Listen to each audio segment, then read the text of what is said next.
Bapak, Ibu, Saudara-saudari, sahabat-sahabatku yang terkasih, teman-teman sekalian, pada kesempatan ini marilah kita kembali lagi mempersiapkan sedikit waktu kita untuk mendengarkan sabda Tuhan yang kita ambil dari penginjil Markus bab 6 ayat 17 sampai 29. Yohanes Pembaptis dibunuh.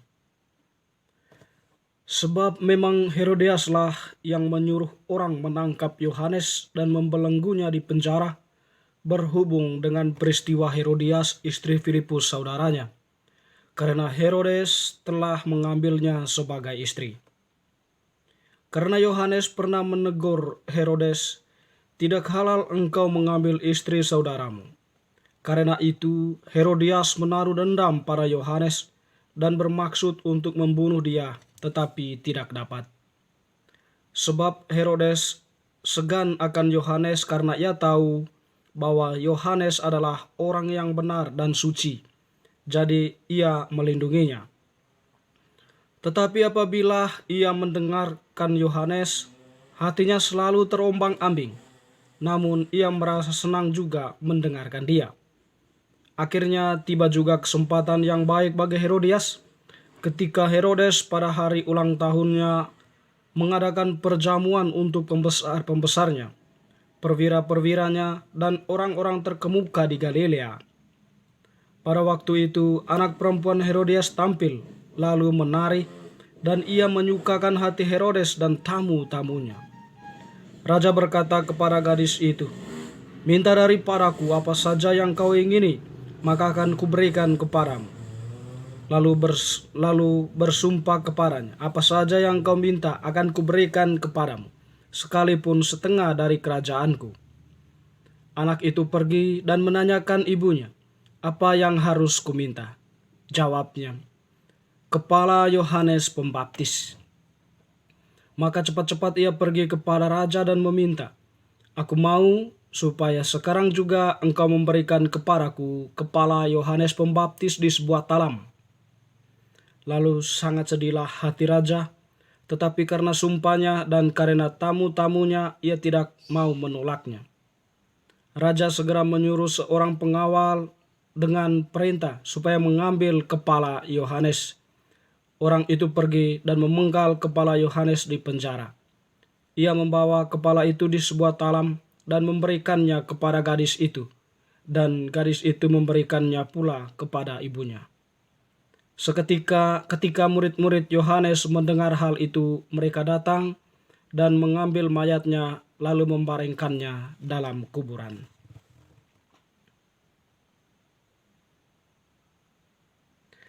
Demikianlah sabda Tuhan, terpujilah Kristus.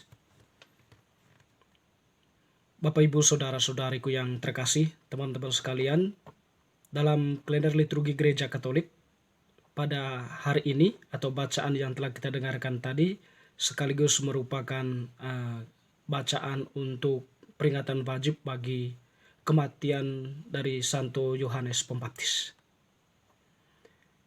Kita tahu bahwa ketika hidup kita itu tidak mempunyai pegangan, hidup kita itu tidak mempunyai prinsip, tentu kita goyah ya dengan berbagai tawaran, ya dengan berbagai bentuk godaan ya.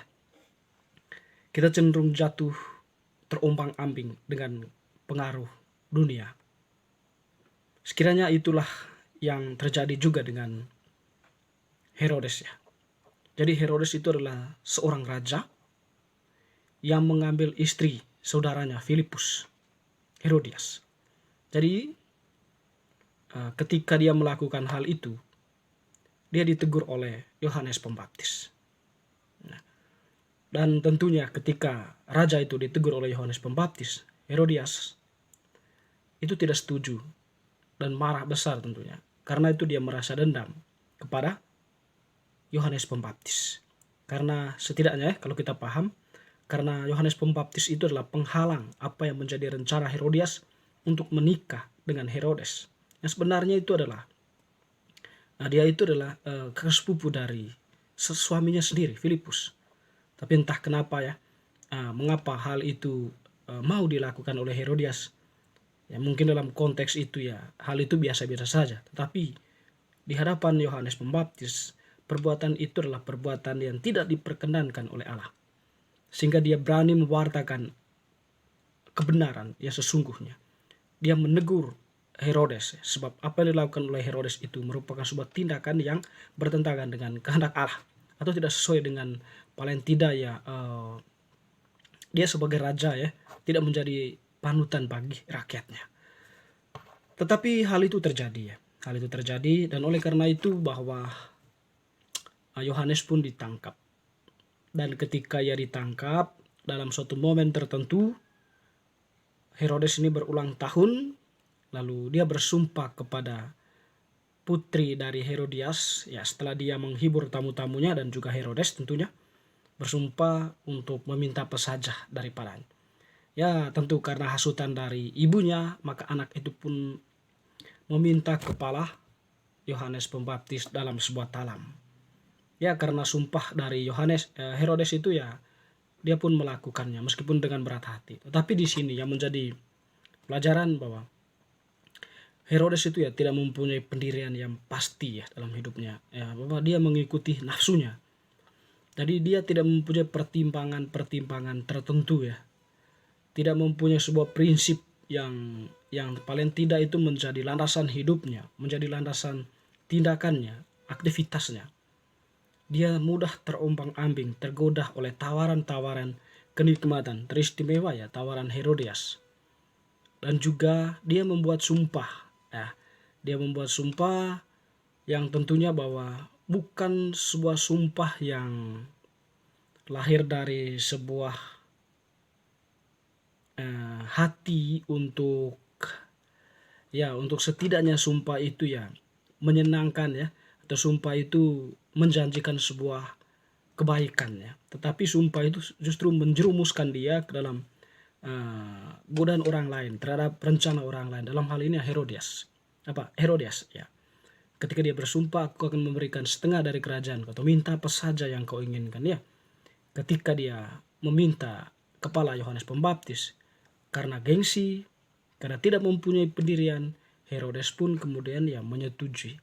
Malu dengan tamu-tamunya, malu dengan pembesar-pembesar, terpaksa dia mengiyakan dan mengambil keputusan untuk memenggal kepala Yohanes. Keputusan yang dipengaruhi oleh pihak lain, oleh Herodias.